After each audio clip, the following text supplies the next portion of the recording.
Y ahí invita con ese. No, aquí aparece. No.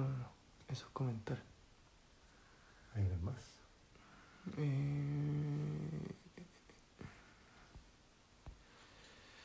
Hola, estamos partiendo con... Ahí está. ¿Una familia? Sí, eso. Ahí creo que sí. Invita. Ya, vale, gracias. Hola, buenas tardes. Bienvenidos a compartir un Somos rato. nosotras. Hola, ¿qué Hola. tal? ¿Cómo están? Sí. Hola, Doc. ¿Será Sí. nuestra conexión? ¿Perdón? Mami, cuidado, hijito. Hijito. Un segundo. Mi amor, Sí, claro. ¿quieres venir Ahí a está el saludar? Max Ven a también, saludar. que quiere Sí, participar. ¿Qué edad tiene Max? exactamente, pero se metió por el lado del cable. Está Ya, perfecto. diga hola. Hola. Ahí están perfectos. Hola, ¿qué tal? Hola a Hola, todos Doc. los amigos. ¿Cómo estás tú? Vamos a conversar un ratito entonces Ahora sí, con perdonen. Rosana Inés de Una Familia X. Y el tema que elegimos para compartir hoy día es acerca de la preservación de fertilidad. Vamos a poder tocar distintos temas también, pero básicamente vamos a resolver esos temas. ¿Cómo está la conexión, Rosana? ¿Sí?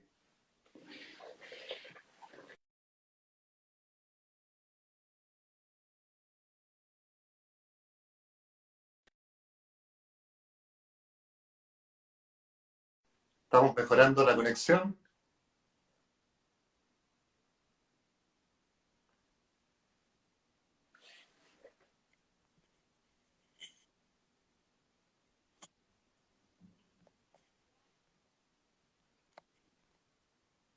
Hola, parece que estamos con algunos problemas, pero ya los vamos a solucionar.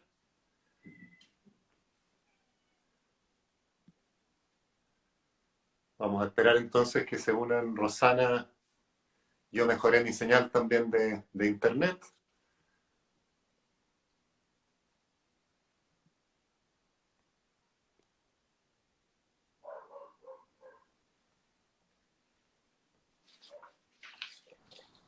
Ahora sí. Ahora Sí, sí. era mi señal que estaba guateando, pero ya está No mejor. sabía si éramos nosotras. Estaba No, retando a la Ine. Me estaba no retando eres que tú, pagar soy yo. internet. Sí, ya. Le estás diciendo a la INE, paga internet, por favor. Sí. Pero ya, qué No, bueno que no éramos ya, nosotros. ya saben que no hay que cambiarse, todos funcionan igual. Así que nada, muy Sí, encantado. Nosotros no habíamos estado juntos antes y feliz de poder conversar un rato y también responder algunas preguntas. Por ahí algunas preguntas que ya llegaron. Puede que haya otras que lleguen por ahí. Si quieren, ustedes también pueden ir moderando un poquito. Eh, Ahí me están mandando un WhatsApp que invite nuevamente, pero yo creo que estamos al aire y está todo bien, ¿no es cierto? sí, Parece nosotras que sí. estamos Ya, conectadas, perfecto. mandamos una invitación hace un ratito. La INE, de hecho, parece que va a viajar. ¿No? Hay no sé qué hizo, ahí, Pero al menos retando. nosotros nos vemos, así que está Sí, perfecto. sí, nosotras avisamos y de todas maneras para las personas que de repente no alcancen, que se les hace muy temprano, también queda guardado el live en la clínica SED. Doc, nos llegaron muchas preguntas, de hecho Maravilloso. nos llegaron por la cajita, nos llegaron por mensaje directo, las fuimos anotando y para las personas que se vayan uniendo también les queríamos contar que eh, nosotras tenemos un grupo, de hecho, ahora somos solo mujeres, pero desde familias LGBT, y salen muchas preguntas, y yo creo que hay un tema que se repite, que tal vez vaya cambiando en el futuro, pero que sí se repite mucho ahora, Doc, que es que nosotras, por lo menos muchas mujeres de nuestra generación, pensamos durante mucho tiempo que no íbamos a poder ser mamás. O sea, que en el fondo no era una alternativa para nosotras. Y por lo tanto, muchas, si bien ahora yo he visto varias que son como más jovencitas, yo creo que muchas están en la situación en la que estamos, en la que partimos nosotras cuando tuvimos a Max, que es como plantearse recién el ser mamá después 30 y varios, digámoslo. Bueno, eso es cada día más común en todo grupo y en todo tipo de pareja. Y si uno mira, por ejemplo, de todos los tratamientos que se hacen en Latinoamérica, 2/3 se hacen en mujeres sobre 35 años. Por lo tanto, no es raro que uno, digamos, esté en este periodo buscando la maternidad.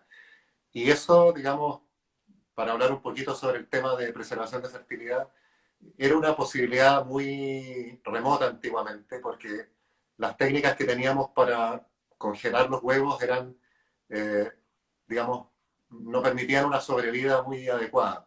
Era lo que se llamaba la congelación lenta, ¿ya? En que uno iba bajando progresivamente la temperatura, cambiando medios, y hoy en día, cuando se descubrió lo que se llama la vitrificación, que es una técnica de congelación rápida, en que uno sumerge directamente el huevo en nitrógeno líquido y lo baja rápidamente de temperatura, la sobrevida de los huevitos es muy buena y por lo tanto es una alternativa muy efectiva, ¿ya?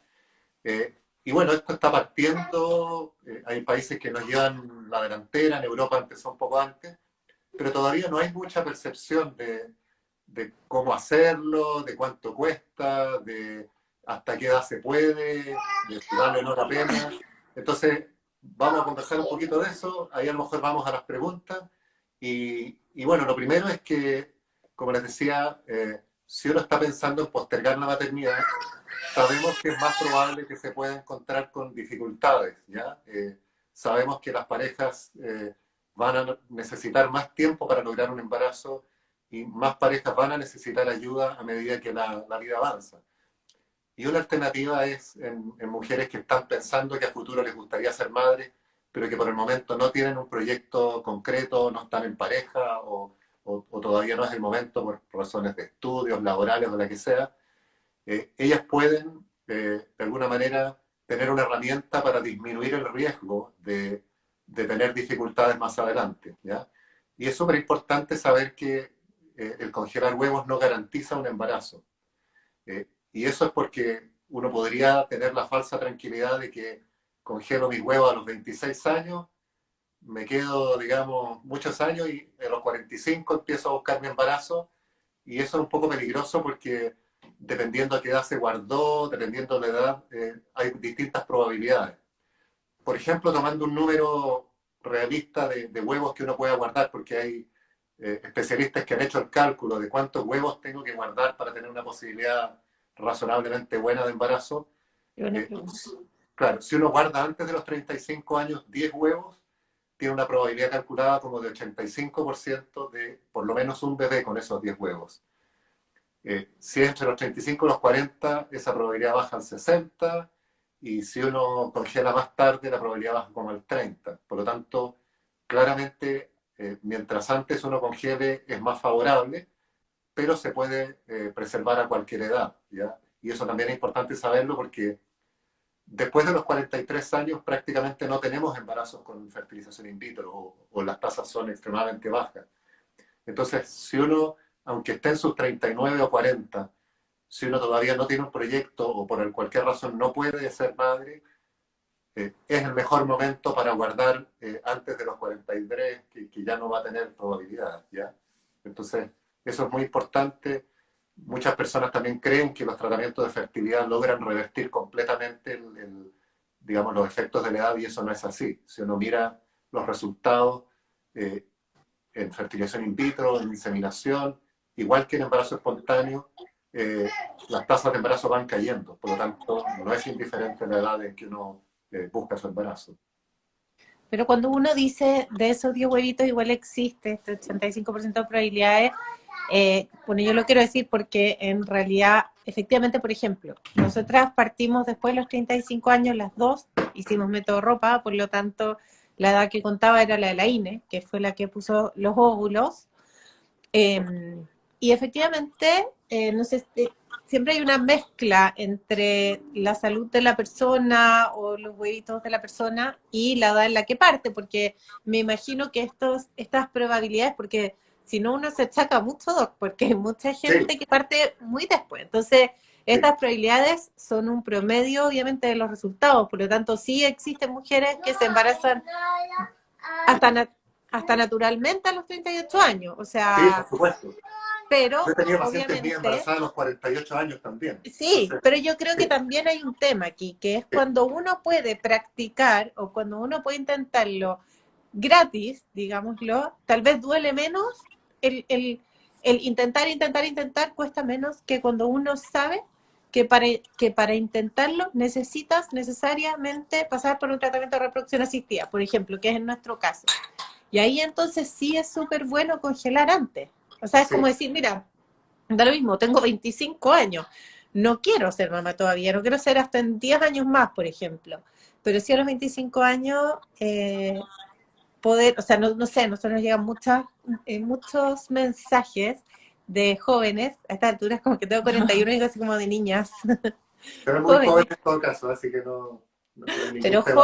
jóvenes de 20 Sí, años, 25 años, que ajá, saben que quieren ser mamás con alguien del mismo sexo y que saben entonces que van a tener Recurrir a que van alguna a tener que técnica. recurrir a un tratamiento. Y entonces ahí es obvio que congela antes o tómate 5 años hasta los 30 y en realidad puedes congelar a los 30.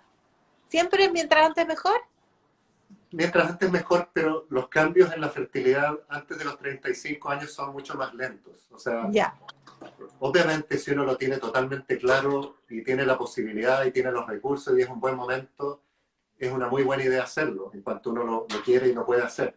Pero uno puede tener a los 30 y antes de los 35 una muy buena probabilidad de embarazo. Entonces, el problema es entre los 35 y los 40 que la curva se quiebra y es muy caen rápido. muy fuertes las probabilidades y aumentan los riesgos. Entonces, ahí es donde hay más presión en que lo antes posible, ¿ya? Pero antes Entonces, de los 35 es totalmente razonable. No, ya, o sea, la no que tiene 30 años tampoco estresarse, no tengo el presupuesto en este momento, puede no, demorarse 2 años más en congelar tranquilamente. exacto. Estamos leyendo el torpeo aquí. Estamos leyendo el Maravilloso. torpeo. Eh, Gente que ha, bueno, esto es más un comentario. Ah, la INE me hizo un zoom a la que tenía que hacer. Ah, qué buena pregunta. La mayor parte de mi vida he tenido periodo irregular. ¿Puede ser indicio de que voy a tener problemas para embarazarme? A ver, es una señal de que, ahora, también depende de qué tan irregular. Algunas mujeres creen que la menstruación tiene que ser cada 28, 28, 28 y no es tan así. Hay mujeres que sus ciclos pueden variar 3, 4 días y eso todavía estaría dentro de lo que se considera regular, ¿ya? Pero irregular, Irregular es me llega la cuando, regla cada 5 meses. exacto, cada 2 meses o cada 15 días o son muy desordenadas. Bueno, lo que le da el ritmo a la menstruación es la ovulación, ¿ya? Y por lo tanto, una menstruación irregular casi siempre significa que hay un problema con la ovulación. Si hay un problema con la ovulación, eso es un problema para lograr embarazo. Ahora, hay que tener mucho cuidado porque también a veces los médicos no somos muy claros con el mensaje y el que uno pueda tener dificultades no significa que no se pueda embarazar. Y que si no quiere un embarazo, que no tenga que usar métodos de prevención de embarazo, porque más de alguna niña que le dijeron te va a costar embarazarte, se confió y después terminó con un embarazo que no había planificado. Entonces, es muy claro. Efectivamente, si la menstruación es muy irregular, es muy probable que pueda haber dificultad en lograr embarazo, lo que no significa que 100% va a tener infertilidad, pero sí sería bueno no esperar el año, sino consultar antes. Bacán. Yo creo que esto va como un poco unido a la pregunta que habíamos, o a la explicación en realidad que diste antes, pero dice en una pareja que una de las mujeres tiene 34 y la otra 24. Están como justo en el límite que tú dijiste, bueno, ahora va a bajar. Eh, Además de que el cuándo empezar tiene que ver con qué tratamiento elegir, qué método elegir. Tenemos que preguntarte, Doc, aunque no sea el foco de la conversación, porque es un tema que surge el tema de cuál es la diferencia entre una fertilización in vitro, una inseminación intrauterina, en Perfecto. qué tipo de Mira, tratamiento tomar cuándo. sí, los nombres a veces son confusos y los médicos a veces hablamos de fertilización asistida de manera genérica y con eso generamos más confusión. Entonces, podríamos hablar de que hay un tratamiento que es más complicado y más caro, y todos lo sabemos, y eso es la fertilización in vitro. Y otro tratamiento que es menos complejo y se habla por eso de baja complejidad y que es lo que se llama la inseminación artificial o la inseminación intrauterina, ¿ya? En una pareja que tiene dificultades para embarazarse, habitualmente uno va a iniciar con el tratamiento menos complejo, si están las condiciones básicas. Y las condiciones básicas son que las trompas estén abiertas, que haya ovulación y que haya espermatozoides. Si están esas tres condiciones, uno podría iniciar con inseminación intrauterina.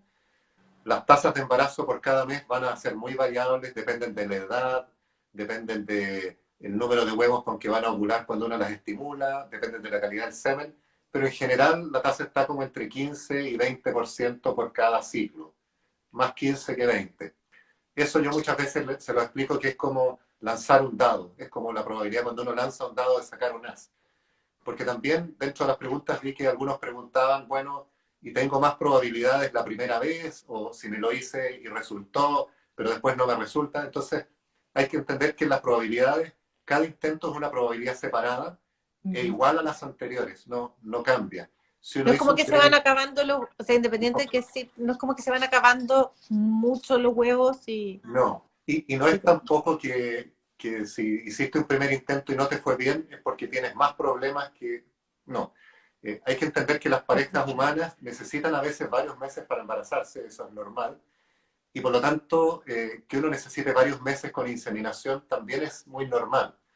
Habitualmente se habla de 3 a 6 meses como plazo máximo, y eso es porque por costos, por impacto emocional y todo, tampoco es razonable extenderse más de eso. Probablemente en las parejas o en las mujeres más jóvenes uno se va a estirar un poco más y puede llegar a los 6 meses, y probablemente en mujeres que tienen sobre 35 uno no va a querer perder mucho tiempo, tal vez no se va a saltar el tratamiento, pero va a hacerlo solo por 3 meses, ¿ya? Entonces, Que es cierto lo que menciona, doctor, respecto también del impacto emocional, porque al final de sí. cuentas el económico es muy relevante, sobre todo cuando uno está planificando, y en el caso de parejas como nosotras, que claramente, por más que intentemos, este es el único camino que tenemos, pero el tema emocional también influye mucho en el trayecto de ese camino. Es muy importante, tanto así que incluso países que tienen financiamiento y que el costo del tratamiento no es un tema, hay muchas parejas que abandonan tratamiento sin completar el total de tratamientos que tienen derecho a hacer, ¿ya? Y eso es porque hay un desgaste emocional, económico acá, pero también de pareja. Entonces, por eso hay que ser razonable, hay que permanentemente estar conversando con las parejas y ser flexible.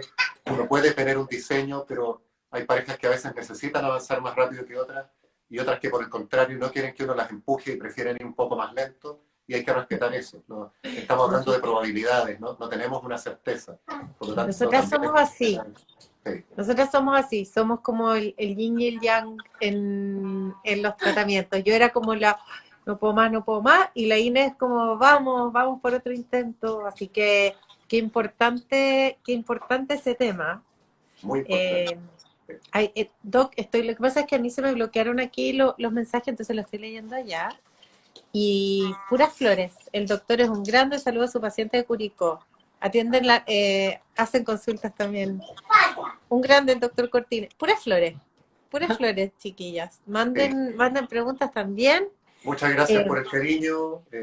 Se trata de hacer lo mejor posible. Uno sabe que hace muchas cosas bien, algunas las hace mal también, como todo el resto del mundo. Así que agradecer el cariño, la confianza y tratar de ser honestos también en lo que se puede y lo que no se puede, y tratar de reconocer los errores también. Es un tema y ahí,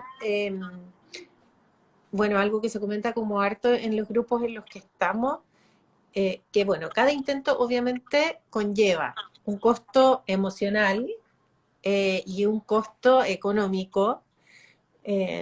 ¿Cuánto me puede salir? Yo sé que de repente hay cosas que es que la cobertura o si es que hay Bonopad para eso, qué sé yo. ¿Cuánto me puede salir la criopreservación de óvulos? ¿Se dice así? Sí, Criopreservación. criopreservación de óvulos, se ¿Cuánto me habla puede también de salir?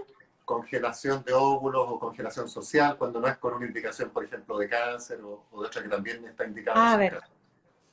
Bueno, nosotros en SER el costo, incluyendo medicamentos, y la mantención hasta por 2 años es de 2.950.000. Ese es el costo. Y eso incluye las hormonas. Incluye las hormonas, las ecografías, entrar a pabellón, aspirar los huevitos, identificar los huevitos maduros y congelarlos, y la mantención por 2 años. Yo ahí quiero hacerle barra a la clínica SER, porque me parece maravilloso. Para nosotros fue un desgaste grande perseguir, no sé si pensé lo mismo, pero Las hormonas. perseguir farmacias abiertas. Sí, Sí. farmacias que tuvieran stock de cosas. Les queremos contar, chiquillas y chiquillos, si es que están conectados también, que cuando uno está en un tratamiento, como dice el como que hay un plan, pero no siempre es exactamente el plan, y tú tenés que ir a una ecografía y van viendo cómo van creciendo los huevitos en la eco, y de repente, de la nada, o también no como muy planificado, el doctor te dice, bueno, ya ahora sí, vas a ovular, tienes que empezar a pincharte el bloqueador para que no ovules todavía. Y ahí, no sé a qué hora fue tu consulta, te tocó a las 5 de la tarde, y tenés que salir rajada a perseguir farmacias a ver si encontráis esa hormona que es para bloquear, y si no te bloqueaste a las 10 de la noche, ovulaste. Y perdiste todas las hormonas que te gastaste antes, y nuevamente el costo emocional y el costo económico. Y por eso quería hacerle, yo no sabía, me enteré como conversando con gente que en la SER te hacen como el presupuesto con las hormonas incluidas. Y me encantó. Sí, bueno, ahí también es una decisión de común transparencia, porque los medicamentos tienen un costo elevado. Por lo tanto, cuando uno habla de los costos del tratamiento, los medicamentos representan un porcentaje importante de ese costo. Y por lo tanto, si uno no lo entrega, puede haber mucha confusión, ¿ya? Y por otro lado, está también lo que ustedes dicen, o sea, el conseguir el medicamento. Ahora con la pandemia también ha habido problemas con el stock, entonces no hay pero ¿con cuál lo puedo reemplazar? Es sábado, tengo que ir de un lado a otro, o sea, a lo estresante que ya es hacerse el tratamiento, le agrega encontrar una farmacia. Todos sabemos que las farmacias no son los lugares más amigables de la vida. Entonces, nosotras una vez amanecimos en una farmacia. En la banca, sentada en la banca afuera de la farmacia esperando que llegaran a abrir. No, y es como que abrieron, nos pasaron el pinchazo y ahí mismo, ahí así en como en ese momento como un algodón, guata, así. Sí. Se las creo, sí. Uno hace cualquier cosa con tal de no perder su tratamiento. Entonces, sí. Bueno, los centros médicos, las clínicas, no son lugares de venta de medicamentos, pero en algunos casos, cuando un medicamento debe dispensarse y es parte del tratamiento, uno puede tenerlo y dispensarlo, digamos. No se vende a público, pero sí es parte de un tratamiento, y por lo tanto no hay una restricción ahí, y es una buena idea tenerlo. Sí, sí, salió una pregunta súper buena, que es un poco relacionada con lo de con los tipos de tratamientos que hay, que dice, Cona Becker pregunta, ¿cuánto tiempo pasa entre el inicio del tratamiento a la implantación? A la implantación, o sea, a la transferencia, yo creo que se refiere si es un in vitro, o a la inseminación, si es que es una inseminación intrauterina. Yo creo que a eso se refiere, como de los dos tipos de tratamiento. Ya. Sé que la respuesta va a partir con depende. No, eso lo dicen los abogados generalmente. Depende. Ya. No, a ver, la inseminación es un proceso continuo en que uno lo que está haciendo solamente es estimular el ovario y acercar los espermatozoides a las trompas en el momento de la ovulación.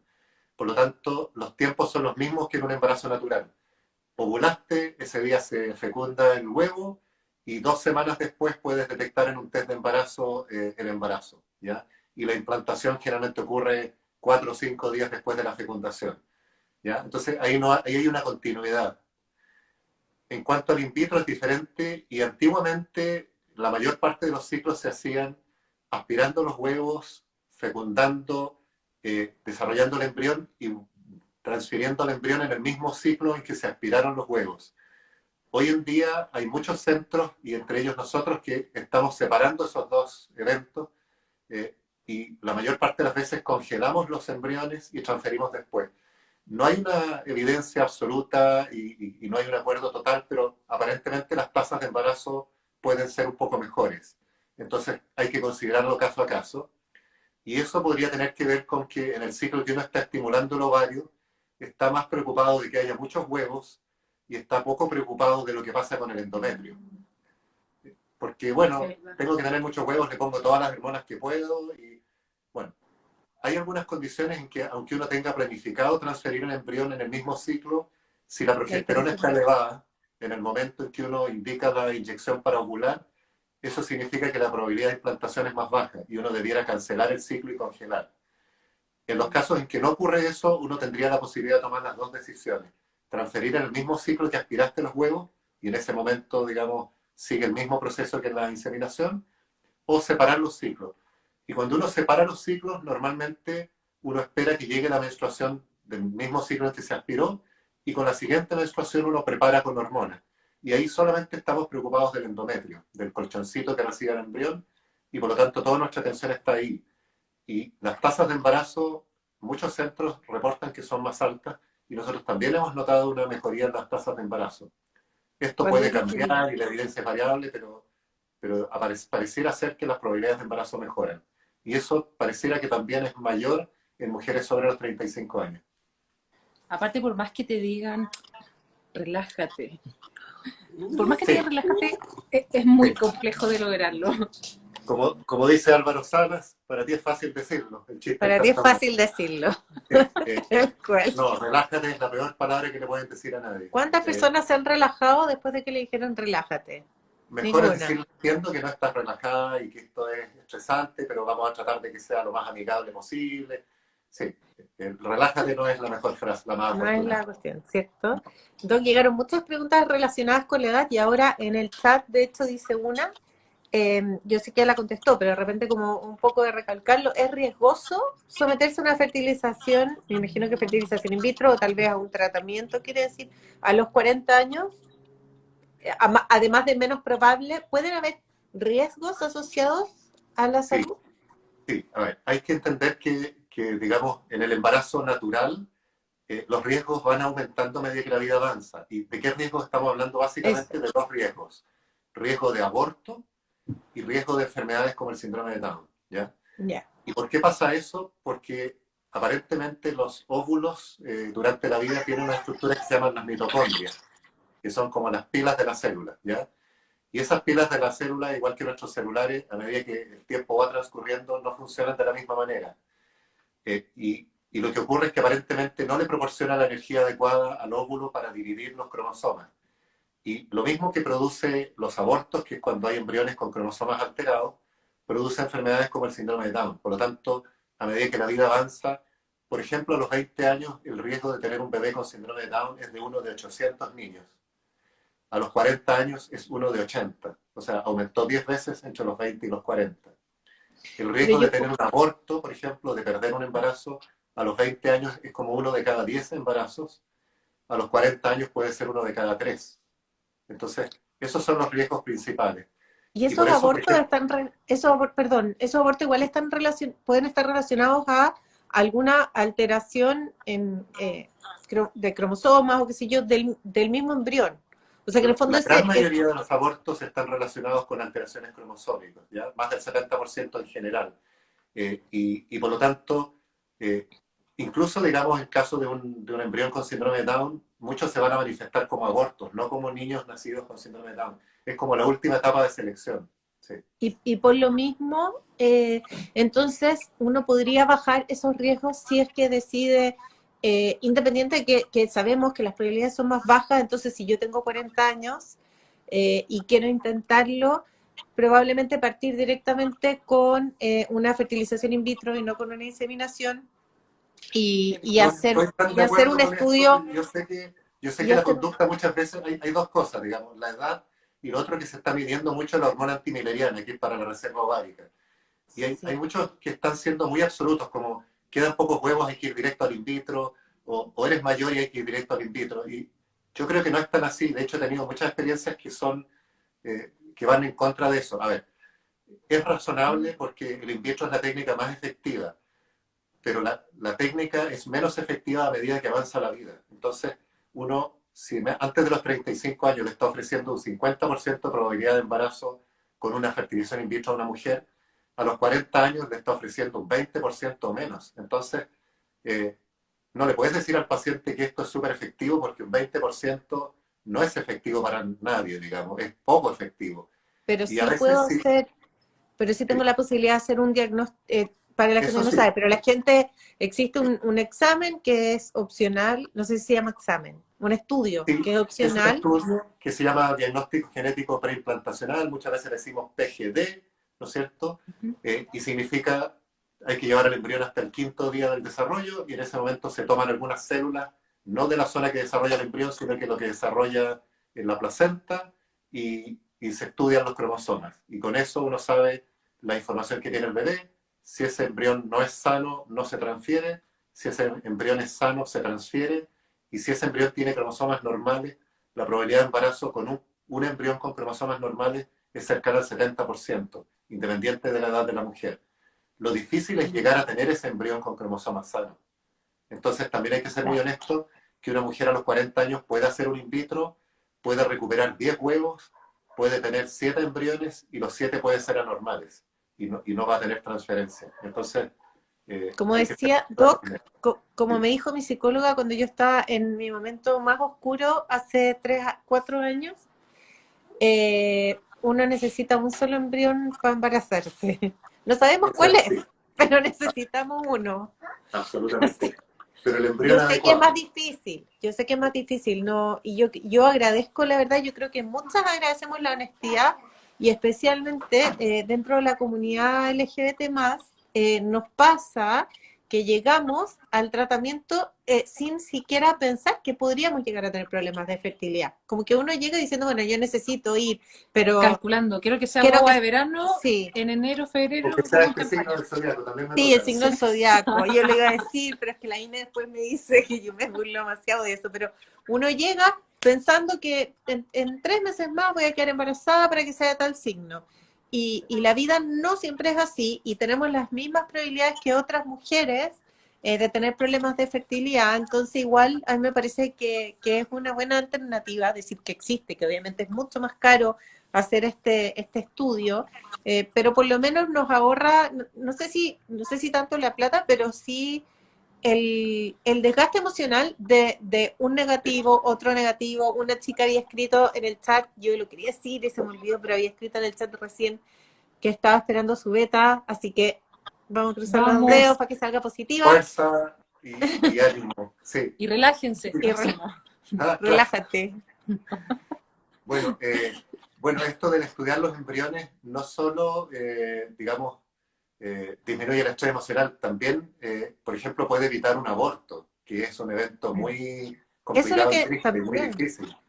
Entonces, cuando te transfieren un embrión y estuviste feliz y 2 o 3 semanas después la hormona ya no sube o tienes un saquito, entonces, bueno, vas a evitar eso y eso también acorta los tiempos porque si te transfiere un embrión que no es sano, te embarazas y tienes un aborto, vas a perder 1 mes, 2 meses antes de poder transferir otro embrión. O sea, si tengo 3 embriones y solo uno es sano, saber cuál es sano significa que voy a tener antes mi embarazo y no voy a pasar por un aborto o por una beta y negativa. por eso yo valoro Hay- tanto la verdad ese examen, debo decirlo.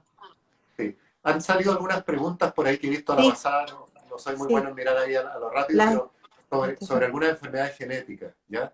Y aunque no son condiciones muy frecuentes, es importante decir que así como el estudio que normalmente se hace de los embriones es para estudiar los cromosomas de los embriones, que se estudian también trozos de cromosomas, o sea, si falta partes de cromosomas o sobra partes de cromosomas se puede identificar. Pero los genes son mucho más pequeños que un cromosoma y que una parte de un cromosoma. Y si uno tiene una enfermedad genética, como algunas enfermedades musculares, el Ehlers-Danlos que se mencionó por ahí, fibrosis quística y otras, es otro examen. también se puede primero hacer el estudio en los padres para ver si los dos son portadores de esta condición que la mayor parte de las veces es recesiva, o sea, la tienen que tener ambos para manifestarse. Idealmente siempre debiera haber una consulta con genetista para que le explique qué probabilidades tienen de tener un embrión sano, a pesar de que sean portadores de una enfermedad, y si existen probabilidades de generar embriones sanos, uno puede estudiar al embrión específicamente en esos genes, y eso hay que planificarlo antes con el laboratorio que hace el estudio para buscar un marcador específico para esos genes que producen esa enfermedad. ¿Ya? Se puede. Y uno puede identificar si el embrión es portador de la enfermedad o no es portador de la enfermedad. Por lo tanto, eh, primero, digamos, consultar con su médico, consultar con el genetista, y si el genetista dice que hay una probabilidad de generar embriones sanos normales, aunque también hay probabilidad de tener embriones anormales o enfermos, hablarlo con el médico para que se planifique con el laboratorio que hace el estudio para tener los marcadores de esos genes específicos. Hay muchas familias, yo conozco muchas familias, parejas que se han hecho estudios que tienen algunas enfermedades como prevalentes en la familia. En nuestro caso, nosotros tal vez no buscamos enfermedades genéticas, pero sí buscamos como el historial médico en el caso de nuestro donante.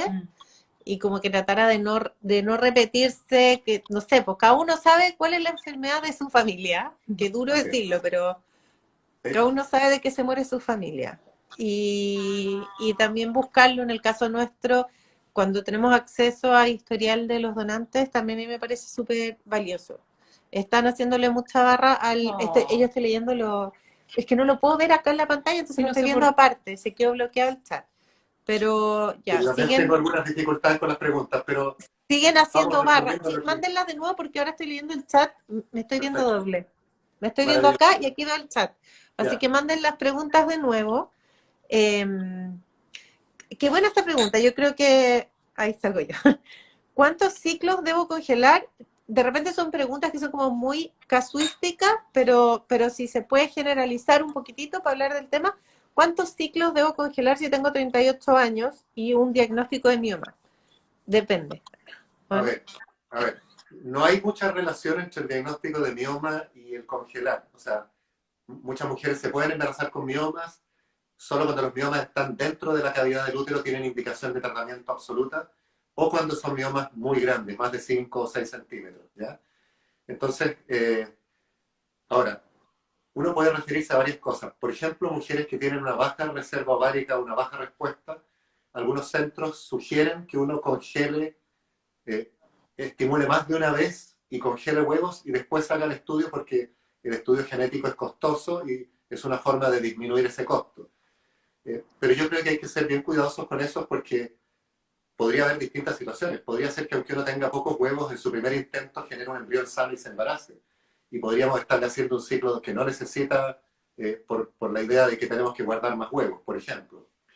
Entonces yo creo que hay que conversarlo con las parejas, con las personas, y la decisión hay que tomarla compartida, ¿ya? No debiera ser, a los médicos siempre nos gusta ganar y que haya embarazo, y por eso sugerimos las alternativas de más alta probabilidad.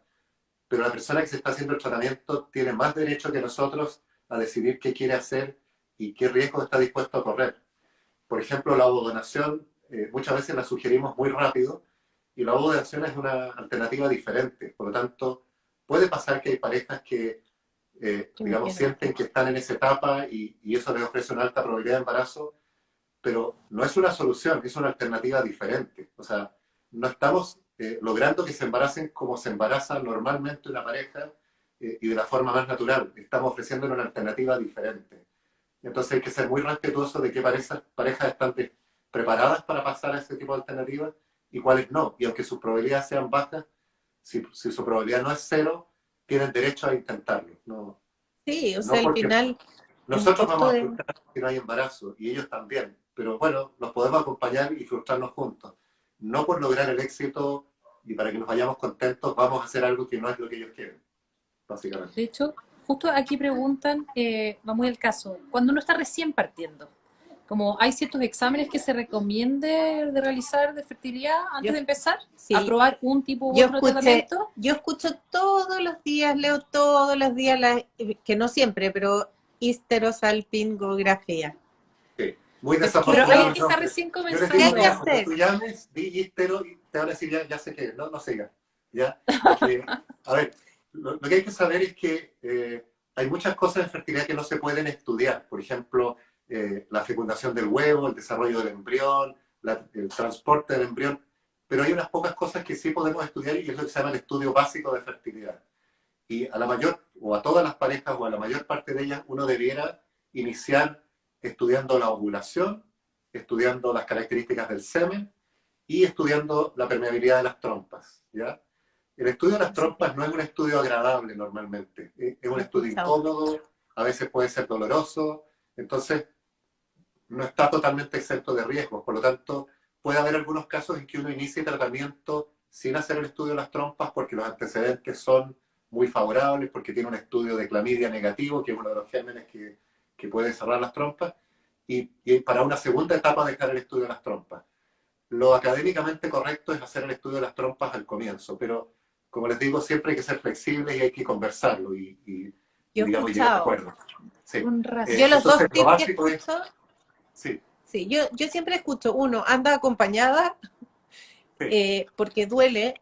La verdad sí. que hoy día por No, primera vez leí en un mensaje que decía puede ser incómodo, pero todas las otras veces sí, sí. he leído que duele. Es Eh, variable. Hay mujeres que te dicen, sabes que en realidad no me dolió, pero no son la mayoría. Es un buen momento también para contarles que existen dos alternativas para el estudio de las trompas. Uno es el clásico, que es de la histerosalpingografía, que es una radiografía que se pone un líquido con yodo y se toman radiografías de la pelvis para ver si pasa a través de las trompas. Y otro que tiene también un nombre complejo, que es la histerosalpingosonografía o sonosalpingografía. Bueno, es una ecografía para ver si las trompas están permeables. Se pone un catéter y se pasa una especie de espuma a través del útero y se ve con ecografía si las trompas están abiertas. ¿Duele menos Es, o más? pareciera ser que duele menos, es menos incómodo, lo hace un ginecólogo o ginecóloga que normalmente están más acostumbrados a manipular el cuello del útero, no un radiólogo, que son los que hacen la histerosalpingografía la mayor parte de las veces, y muchas veces es suficiente, y no irradia los ovarios también. Entonces, son las dos alternativas que uno puede manejar para estudiar las trompas. Y también escuché, también aprovecho a pasarles el dato a las personas que están conectadas, que también el otro tip que escucho harto cuando hablan de la histerosalpingografía es coticen. Hay lugares que cobran 200 lucas y lugares que cobran 20. Probablemente uno también tiene que ir dateado de lugares que lo hagan bien, pero no tienen para qué pagar 200 lucas. Sí.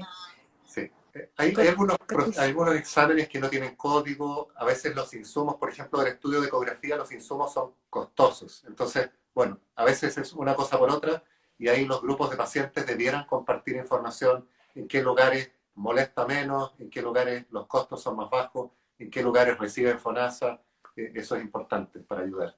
Sí, Sí. a propósito, sí. ¿Cómo vuela el tiempo? Nos va Sí. quedando poco tiempo. Me didijeron que no era bueno pasarse de los 50 minutos. Sí, Ya estamos sí. acercándonos a los Yo sé quién te lo 45. dijo, yo sé quién te lo dijo, que Sí, así debe estar. No la he bendito de leído, la paciencia. Sí, no te vi conectarte, sé que estás conectada, no te vi conectarte porque no tenía acceso al chat, pero sé que nos estás viendo. Aquí alguien escribió que no le dolió. A ver, ¿qué más? Oye, es que hay tantas preguntas y como tenemos pocas, siento la presión. sí. Bueno, de la edad y probabilidades, como les decía, eso es súper importante. Y hay que ir tomando decisiones adecuadas para no perder un tiempo que es valioso, pero eso no significa que siempre haya que ir directamente al in vitro. ¿Ya? Hay que Claro. tener muy claro eso. Porque de hecho en algunas de las preguntas que había en el chat hablaba sobre la regularidad, como que si soy irregular y eso disminuye las probabilidades, pero no lo hace imposible, por lo que yo entendí que comentabas hace un rato, ¿verdad? No, De si el hecho, problema solamente es de un ejemplo. ovulación, son los problemas que habitualmente es más fácil de manejar. O sea, si el único problema que tiene es que sus ciclos son irregulares o no ovula, eso se puede manejar. Así es que no es un problema muy serio. Es menos Eh, complicado que otras alteraciones. Doc, le doy una declaración de amor. Lo amo con todo mi ser, trajo a mis pequeñas a este mundo. Sí, ese tipo de Eh, situaciones generan un encuentro de almas muy, muy especial. Así que no tiene que sí. ver conmigo, tiene que ver con toda esa oxitocina que se libera en ese momento. No soy yo en la oxitocina. Hablamos, miren, hablamos de la edad para congelar, hablamos de las probabilidades, de cómo va disminuyendo la fertilidad después de que disminuye la fertilidad, hablamos de los costos de congelar, hablamos de las diferencias entre una inseminación intrauterina y una in vitro, hablamos de que existen posibilidades de hacer estudios cuando hay menos probabilidades para que por último no tener que pasar por situaciones que sabemos ya de antemano que no van a resultar. a mí bueno, hablamos de que yo le hice barra por el tema de la, Sí. eh, por el De que tema de tengamos que los venden el medicamentos. paquete, sí, Sí. de que venden el paquete con los medicamentos. Quiero hacer la última declaración de amor, que es el bono PAD, para las personas que tenemos que someternos a tratamiento. Cuando nosotros hicimos a Max, no existía el No bono PAD. existía nada.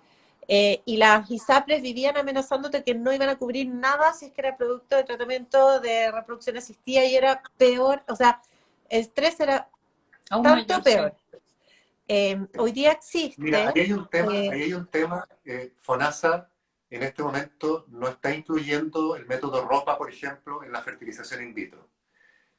Esa es una decisión de FONASA. Yo creo que ahí también debiera haber movimientos que luchen por los derechos. O sea, los eh, hay. cuando una pareja, así como costó mucho tiempo de pelea para que FONASA cubriera tratamientos de fertilidad y yo pensé que no iba a alcanzar a verlo, y de pronto salió, también es momento de luchar por tener el derecho de las familias que quieren formarse y tienen una limitación económica. Esto no es un tratamiento estético, es un tratamiento, digamos, que impacta profundo la vida de las personas. Entonces, que te nieguen esa posibilidad, incluso yo creo que uno podría, digamos, hablar de la ley Zamudio, de discriminación.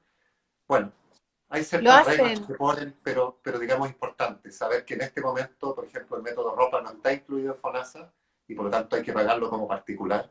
pero Eh, podríamos hacer, por ejemplo, una fertilización in vitro, que al final es como lo mismo, pero el mismo óvulo de la misma persona, con la transferencia a la misma persona con un monopat, que en el fondo sería un tratamiento de alta complejidad. a ver, teóricamente sí, y ahí también depende mucho de los criterios que se usan para calificarlo, digamos. O sea, una mujer que, por ejemplo, se hizo inseminación artificial con donante, porque su pareja es del mismo sexo y no logró embarazo, tiene indicación de avanzar al in vitro. Y ahí hay un diagnóstico y un tratamiento que se usó. Por lo tanto, formalmente uno diría tiene un problema de fertilidad y debería tener derecho a hacerse una fertilización in vitro. Eso quería decir, bueno, y quería como, yo sé que es todo un tema y queda para un live entero que nos van a retar, pero en el fondo decirles que existe el bono PAD. PAD significa pago asociado a diagnóstico, que tiene que haber un diagnóstico de infertilidad, esto podría usarse en distintas clínicas, pero hay clínicas que lo ofrecen directamente con el bono. Esa es otra cosa a la que le hago barra a la clínica C. Sí. Uy, pues hijo, qué onda. Están lanzando fuegos artificiales, no te preocupes.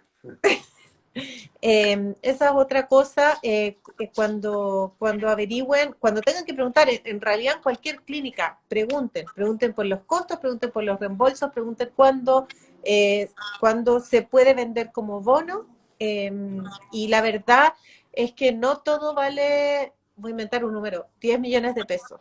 Con el bono PAD se puede acceder a un embarazo, tal vez con una inseminación intrauterina, con un costo mucho menor y es mucho más accesible, al menos mientras, como dice el doc, seguimos peleando por Por sus derechos. por la igual, sí, por la igualdad al acceso a los tratamientos.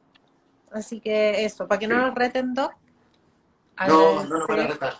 retar. Rosana, Inés y Max, que está por ahí haciéndonos barra. Muy entretenida la conversación. Me encantaría repetirla más adelante en algún momento, cuando tengan algún tema que les guste conversar. A lo mejor la próxima vez invitan a ustedes, para no Tipo, ser tan sexistas. Y nada, muchas gracias. Gracias por digamos, expresiones de cariño, por las preguntas. Y estamos disponibles para lo que necesiten en Clínica Ser y con Familia X ahí trabajando juntos. muchas Muchas gracias. gracias, doctor. Gracias por la invitación, y chiquillas, va a quedar este live guardado en el perfil de la clínica C. Escriban ahí preguntas en los comentarios y seguro que las van a estar contestando también. Así que un abrazo grande y muchas gracias por la invitación. Otro abrazo por acá. Que estén bien. Chao. Chao. Chao.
¿Sí va?